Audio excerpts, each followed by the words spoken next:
Kiama kia andĩki a mohoro bũrũri-inĩ nĩ kĩraũria komishoni ya borithi gwacĩra makinya ma kĩwatho ma abithaa a borithi arĩa marivire na gũikia ngono andĩki kenda a mohoro arĩa mamũrĩkaga kũhamũrithio kwa ekari ya itũra rĩa Ndunguni wondi rĩa Makima mwena wa mbere therero kaunti ya Embu mũthenya wa Jumamosi kiumia gĩthiru.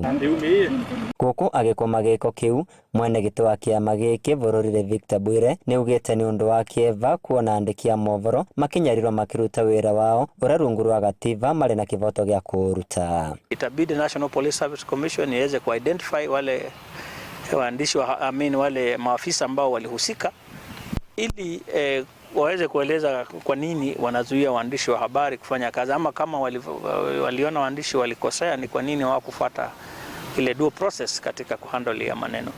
Tunaomba Media Council of Kenya waweze kufuatilia hili jambo na kuhakikisha wanahabari ambao waliweza kuteswa hiyo siku wameweza kupata haki yao, warudishiwe zile vitu ambazo ziliweza kupotea na waendelee na kazi yao. Kuona kwĩ ũmwe wa andĩki a mohoro watuĩkire wa kũnyarirwo kĩmwĩrĩ, kĩama gĩkĩ nĩ kĩrauga ciĩko cia kũhahama kĩmwĩrĩ gwĩ atumia nĩ ikoretwo ikiongerereka na ũguo gũtũma engĩ ao kũremwo nĩ kũruta wĩra wao. Tumepata kwamba wanahabari wa kike huwa wananyanyaswa sana kwa sababu wakati ambao perpetrators wanagundua kwamba ni mwanahabari wa kike ambaye hawezi kujitetea, huwa wananyanyaswa ili kuwafanya wazuie kufanya kazi. Waugo kĩama gĩkĩ nĩ gĩũkĩrĩte maabithaa a borithi nĩ ũndũ wa kunanga mĩtaratara ya rũvonge rwa ũgima wa mwĩrĩ ĩgiĩ kũvũrana na kĩng'ũki kĩa mũrimũ wa COVID-19 kavindarĩ karĩa maikagia ngono andĩki a mohoro ũndũ wa igĩrĩ andĩki aya ũgwatire wa kũgwatwo nĩ mũrimũ ũyũ. Sisi tunaomba mambo ya dialogue, tunataka tufanye kazi pamoja, waandishi wa habari wakiheshimu